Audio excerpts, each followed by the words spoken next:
Então, pessoal, a gente já vai começar. E como é de costume, a gente faz aquela oração para iniciar, né? Então, feche seus olhos, Pai, neste momento, nós chamamos a Tua doce presença para estar nesse momento com a gente. Deus, que nesse momento o Senhor venha falar conosco. Usa a vida, Pai, da ministrante dessa noite, Pai. Que o Senhor venha nos visitar em cada lar, em cada casa, em cada família, Pai. E que o Senhor venha falar com a gente da forma incrível como o Senhor sempre falou. Nós precisamos e dependemos ouvir a Sua voz nesses dias difíceis e nos dias fáceis também, Pai. A Sua presença seja real neste momento e venha nos abraçar, nos acolher, Pai. Mesmo estando separado, que a comunhão do Senhor esteja na vida de cada um, Pai. Neste momento, Pai, nós queremos abrir o nosso coração para ouvir a Sua voz, Pai. Tenha liberdade, Pai, hoje e sempre, em nome de Jesus. Amém. Amém? Então, e como é de costume, o nosso meme que vai indicar a pessoa que vai ministrar hoje. Espera só um momentinho. Deixa eu pegar o meme aqui. Pessoa que vai ministrar hoje. Aí, ó, o meme da pessoa. Quando a irmã da revelação vem na minha direção. Ah, o olho esbugalhado da pessoa. Ó a cara de nervosa. E com parceria do Chapolin ainda.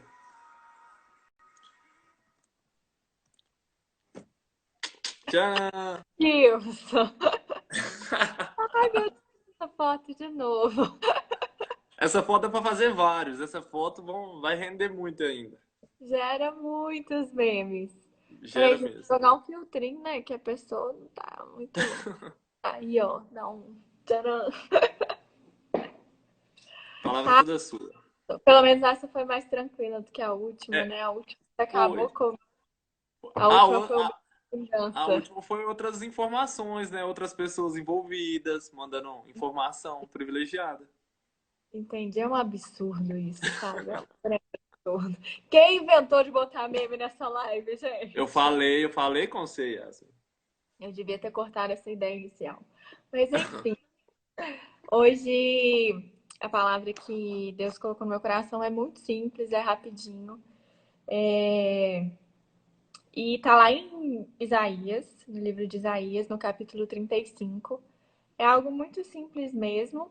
Eu queria convidar você que está com Bíblia aí ou com celular, a estar abrindo e lendo junto comigo, porque é uma mensagem para a gente se lembrar hoje do Deus ao qual a gente serve, amém?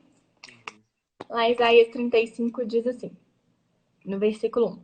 O deserto e a terra ressequida se regozijarão, o ermo exultará e florescerá como a tulipa. E romperá em flores, mostrará grande regozijo e cantará de alegria. A glória do Líbano lhe será dada, como também o resplendor do Carmelo e de Sarom. Verão a glória do Senhor e o resplendor do nosso Deus. Fortaleçam as mãos cansadas, firmem os joelhos vacilantes. Digam aos desanimados de coração, sejam fortes, não tenham medo. Seu Deus virá com vingança, com divina retribuição, virá para salvá-los. Então se abrirão os olhos dos cegos e se destamparão os ouvidos dos surdos. Então os coxos saltarão como cervo e a língua do mudo cantará de alegria. Águas irromperão no ermo e riachos no deserto. A areia abrasadora se tornará um lago, a terra seca fontes borbulhantes. Nos antros onde outrora haviam chacais, crescerão a relva, o junco e o papiro. E ali haverá uma grande estrada, um caminho que será chamado caminho de santidade. Os impuros não passarão por ele. Servirá apenas aos que são do caminho. Servirá apenas os que são do caminho. Os insensatos não tomarão. Ali não haverá leão algum e nenhum animal feroz passará por ele. Nenhum deles se verá por ali. Só os redimidos andarão por ele. E os que o Senhor resgatou voltarão. Entrarão em Sião com cantos de alegria. Duradoura alegria coroará sua cabeça. Júbilo e alegria se apoderarão deles, e a tristeza e o suspiro fugirão. Isaías, ele era um profeta que foi muito conhecido por profetizar a respeito da vinda de Cristo, né? E aqui, quando ele está escrevendo, né, o povo estava no exílio? Deu uma dúvida aqui agora, mas enfim. O povo estava em pecado e sofrendo. E Isaías, então, ele começa a falar sobre as promessas que Deus estava dando a respeito da vinda de Cristo, aquele que restauraria o relacionamento do povo de Deus com o Senhor, aquele que transformaria todas as coisas, aquele que viria redimir o povo do pecado e libertar o povo de toda aquela dor, de todo o sofrimento. E o que quando eu fui buscar Deus, orar e pedir uma palavra, Deus me deu essa palavra e eu comecei a pensar que o Cristo que era prometido ali naquele período onde Isaías estava escrevendo essa passagem, ele veio. Ele veio, ele morreu na cruz, ele ressuscitou ao terceiro dia, ele venceu a morte.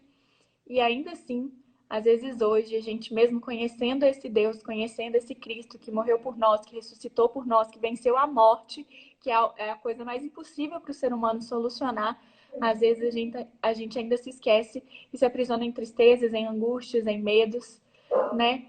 Só que o que eu quero dizer para você é que o Cristo prometido, ele veio.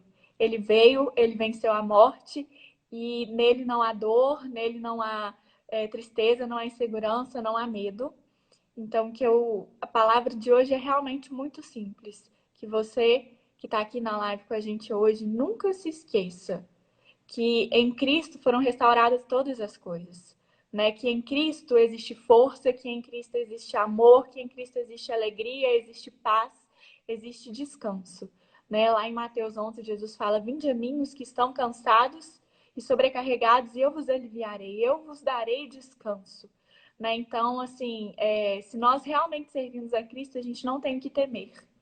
Sabe, quando Jesus ele venceu a morte, ele estava dizendo para a gente: não há o que temer, porque eu venci o que é mais impossível para o ser humano de ser vencido. Né? Eu estava vendo uma ministração outro dia no Descent e o ministrante estava falando que a gente não tem medo de altura, a gente tem medo de morrer caindo de uma altura. A gente não tem medo do escuro, a gente tem medo do que o escuro lembra, que é a morte. Então, todos os nossos medos, eles velam o medo da morte. E Cristo venceu a morte. Então, a gente não tem o que temer. Porque todos os nossos medos revelam o maior medo do ser humano, que é morrer. Por que as pessoas têm medo dessa pandemia? Tem medo de morrer na pandemia.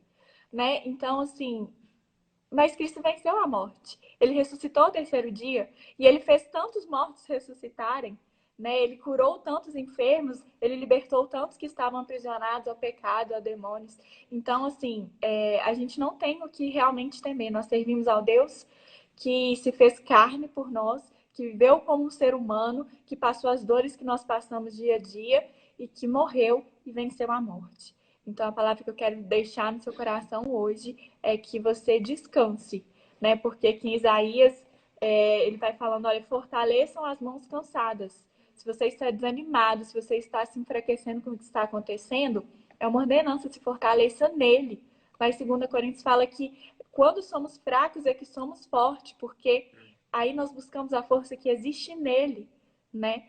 Então, que você possa realmente se fortalecer nesse momento, buscar essa força no Senhor e firmem os joelhos vacilantes, ou seja, fortaleça-se na oração. Eu acho que oração é o caminho para você se fortalecer em Deus, para você se fortalecer no seu relacionamento com Ele, para você buscar dEle, clamar dEle, rogar pelo socorro dEle, porque lá no versículo 4 ele fala: Ele virá salvá-los. Então, para você que está desanimado, com medo, angustiado, com ansiedade, se fortaleça no Senhor. Né? Vá para o seu joelho, fortaleça o seu joelho, vá orar, buscar do Senhor essa força, esse fortalecimento, esse descanso que Ele prometeu lá em Mateus 11. Vinde e eu vos darei descanso. Porque Ele veio, Ele cumpriu o propósito dEle e Ele continua disponível para a gente por meio do Espírito Santo que Ele derramou para nos manter conectados a Ele. Então, a palavra que eu quero deixar com você no seu coração é: lá no Antigo Testamento houve uma promessa do Messias que viria para nos trazer todas as coisas, para nos trazer paz, amor, libertação, e ele veio, e ele cumpriu o propósito dele, e ele está disponível para você. Que você nunca venha se esquecer disso e venha se fortalecer nele a cada dia, buscar dele força, amor, sabedoria, descanso, paz, porque ele tem todas essas coisas. Porque se ele já cumpriu aquilo que era impossível para a gente, que é vencer a morte, qualquer problema para ele é pequeno, qualquer doença para ele é pequena, qualquer ansiedade, qualquer medo, tudo isso para ele é muito pequeno. Então, que a gente possa realmente correr para o Senhor e deixar aos pés da cruz, deixar aos pés dele todas as nossas inquietações, os nossos medos, os nossos anseios. Porque ele venceu a morte, ele cumpriu o propósito dele e ele está sempre disponível para a gente. Que a gente se lembre que foram feitas promessas e que elas se cumpriram e que elas estão disponíveis para a gente usufruir de cada uma delas. Amém? Essa é a mensagem que eu queria deixar para vocês hoje. Amém, glória a Deus, Yasmin. Quando você estava falando, eu lembrei daquela conversa que a gente teve quando a gente estava fazendo o culto, que você falou sobre o avivamento. Conta um pouquinho do pessoal, aquilo que você tinha comentado comigo, sobre essa onda que tem e que tem tudo a ver que quando Deus promete uma coisa, promete a igreja, tem todo um ambiente em volta, tem algumas coisas que tem que acontecer para o mover de Deus ser ter aqui na terra, se o mover dele está aqui. Então conta um pouquinho daquilo que você me contou, que eu fiquei muito feliz.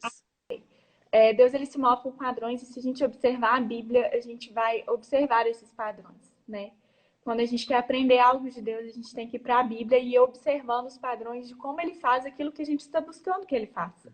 Né? Se você está buscando uma cura, existe um padrão para Deus se mover na cura. E a gente vai descobrir esse padrão lendo as passagens a respeito de cura.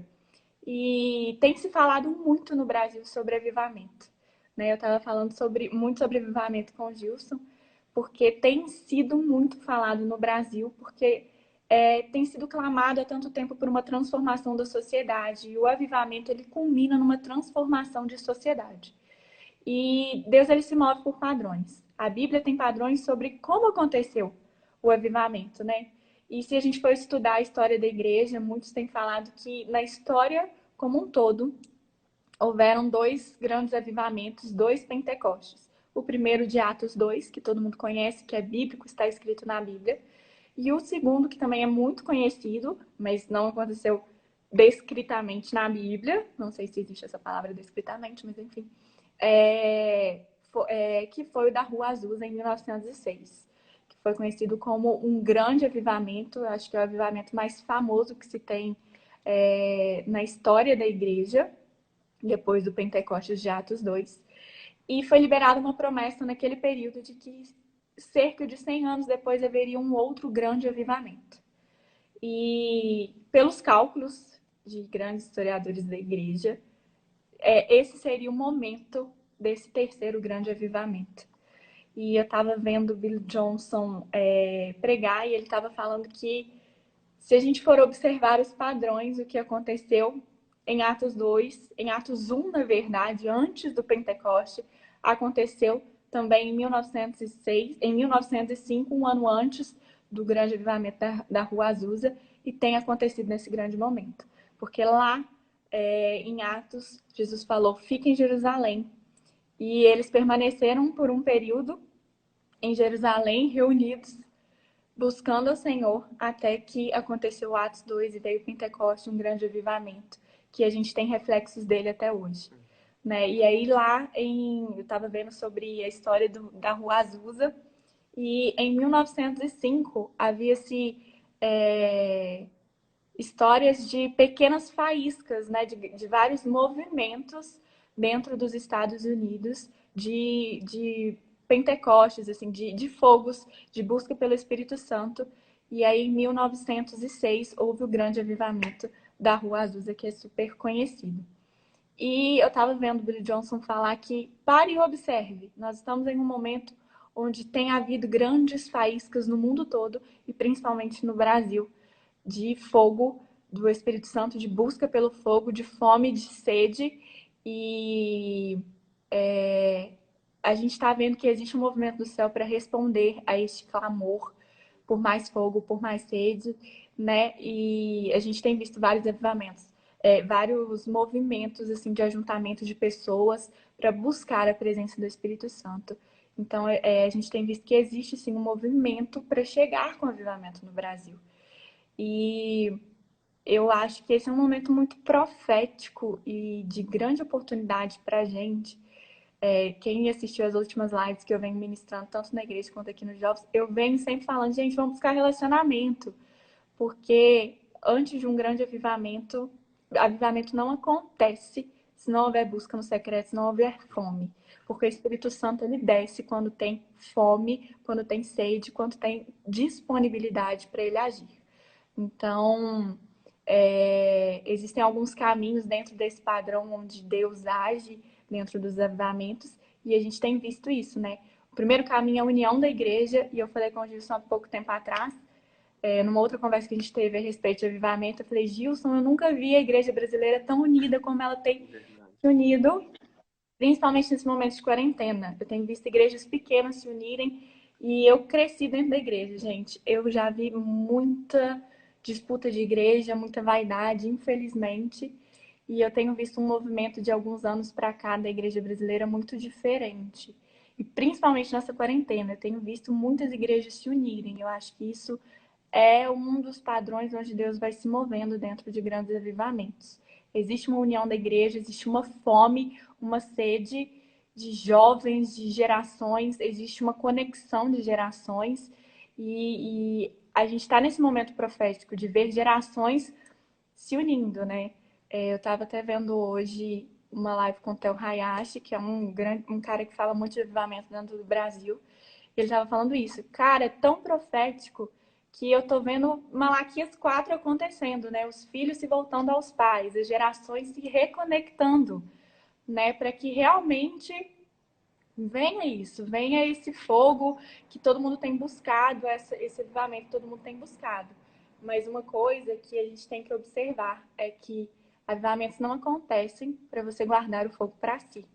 Né? Atos 2 não aconteceu para que a igreja primitiva ficasse ali. Atos 2 aconteceu para que, com o poder do Espírito Santo que foi derramado e revestiu aqueles homens, eles espalhassem o evangelho pelo mundo. E hoje a gente colhe frutos daquele avivamento, porque ele foi espalhado. O Espírito Santo, ele desce, ele nos reveste para que a gente vá e leve a presença dele, e leve o poder dele, o poder de transformação, e leve curas, libertações, restaurações, o evangelho, porque o evangelho é isso, é as boas novas de salvação, de libertação, de cura, de restauração, de redenção em Cristo, né? Então, eu acho que a gente está num momento muito profético, e a nossa geração tem que aproveitar isso, sabe? Eu acho que eu acho que a gente é muito privilegiado na história pelo momento que a gente está vivendo dentro da igreja, dentro da nação brasileira, porque muitas promessas foram liberadas para a nação brasileira e eu creio que todas elas vão se cumprir, porque Deus, ele é um Deus que cumpre promessas, né? Todas as promessas que foram liberadas no Antigo Testamento, elas aconteceram e a gente usufrui delas até hoje. E então eu acho que todas as promessas que foram liberadas no Brasil, elas irão acontecer. Existem promessas de transformação da sociedade, de novos valores de justiça, de fim de corrupção, e eu creio muito nisso.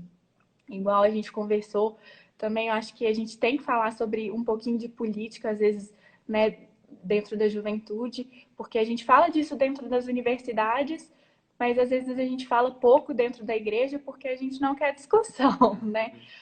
Porque, infelizmente, no Brasil hoje você fala política, quando você vê, tá todo mundo arrancando o cabelo um do outro. Mas, sexta-feira, a gente teve um fato político no Brasil que mexeu muito com a nação, né? Que foi a saída do muro.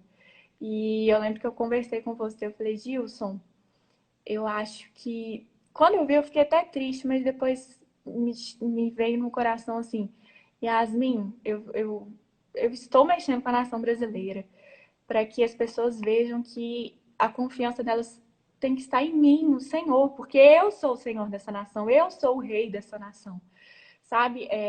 Sou eu que estabeleço valores de justiça, né? Porque, infelizmente, o brasileiro, ele coloca confiança, não o brasileiro, o homem em si, coloca confiança em pessoas, às vezes, né? Ah, o Moro, ele é a cara da justiça no Brasil, fulano é a cara de não sei o quê, mas na verdade, quem é a justiça do Brasil é o Senhor e a nossa confiança tem que estar nele. Quem é o rei dessa nação é o Senhor, não é o Bolsonaro. Quem vai salvar essa nação, restabelecer a economia é o Senhor, não é nenhum ministro, não é o presidente. Eles são instrumentos, mas não são eles. Então a gente tem que colocar nossa confiança no Senhor e aprender a ser sensível com tudo que acontece nesse momento tão profético. sabe? Porque existe um mundo espiritual e às vezes a gente fica muito inocente. E cristão não pode ser inocente quando a gente fala de mundo espiritual, não. A gente tem que acordar, despertar e perceber, ser sensível enquanto Deus, ele mexe com uma nação, ele mexe com uma cidade, ele mexe com um bairro, com uma igreja, com uma geração. Para que a gente se desperte e se mova dentro do que Deus está fazendo, né? Eu acho que isso é muito importante como jovem, como cristão, para a gente aprender a se posicionar dentro daquilo que Deus tem feito, direcionado e caminhado os propósitos dele, né? Amém. Glória a Deus. E é isso, é buscar e não deixar a gente ficar fora dessa onda de avivamento, dessa onda de intimidade com o Senhor. É isso aí. Você é hora para encerrar? Amém, ora sim. Aleluia, Senhor. Santo, santo, santo, santo é o teu nome, Deus.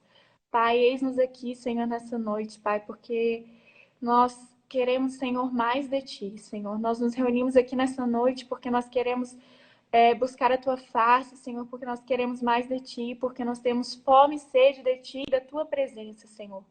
Pai, nós te pedimos, Deus, que o Senhor venha saciar a nossa fome a cada dia e gerar mais sede, mais fome, Senhor, a cada dia, Pai, para que essa chama nunca venha se apagar, Deus.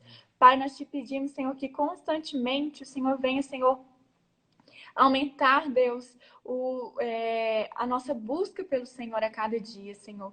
Pai, revela-nos, Pai, os teus propósitos, os teus segredos, Senhor. Lá em Provérbios diz que o Senhor esconde grandes segredos e a honra dos reis é descobrir e desvendar esses segredos. Por isso nós te pedimos, Deus, que o Senhor nos levante dentro dessa geração como jovens que buscam, Senhor, conhecer os teus segredos mais profundos, que por isso mergulham mais profundo na tua presença, Senhor. Pai, nós te pedimos, Deus, que o Senhor nos levante como jovens relevantes nessa nação, Senhor, na política, na economia, em diversas esferas da sociedade, Senhor. Nos levante, Senhor, nas nossas escolas, nas nossas universidades, no nosso trabalho, Senhor, que nós possamos enxergar, Pai, todos os lugares por onde a gente vai como grandes campos missionários. Que nós possamos, Pai, nos posicionar e nos colocar como trabalhadores na sua seara, Pai. Porque o Senhor, certa vez, disse na palavra que a seara é grande, mas poucos são os trabalhadores. E por isso o Senhor nos pediu para que orássemos, para que o Senhor enviasse mais trabalhadores. Nessa noite nós clamamos, Senhor, para que o Senhor envie mais trabalhadores da sua seara. Nós nos colocamos à disposição, nós dizemos: eis-nos aqui, Senhor, para transformar a história dessa nação, para transformar a história do nosso bairro, da nossa cidade, do nosso estado, Deus. Eis-nos aqui nessa noite, Pai. Nós queremos mais de Ti, mais da Tua presença, mais da Tua glória, mais do Teu Espírito Santo agindo em nossa vida, Pai, para que nós possamos levá-lo por onde formos, Pai. Porque é o Teu Espírito, é a Tua presença que leva a transformação, Pai. Em nome de Jesus, nós te pedimos que Ele venha crescer em nossa vida e nós possamos diminuir cada vez mais, Pai. Pai, que todo eu, que todo medo, que toda angústia, que toda ansiedade venha cair por terra nessa noite, Pai. Para que a gente possa lançar sobre os seus pés, lançar sobre os pés da cruz nessa noite, Pai, todo medo, toda ansiedade. Que nós possamos, Senhor, descansar, Pai, no Senhor, crendo, Pai, no Deus ao qual a gente serve, no Deus que veio à terra como homem, morreu e venceu a morte, Pai. Cumpriu o seu propósito para que nós possamos usufruir as suas promessas hoje, Pai.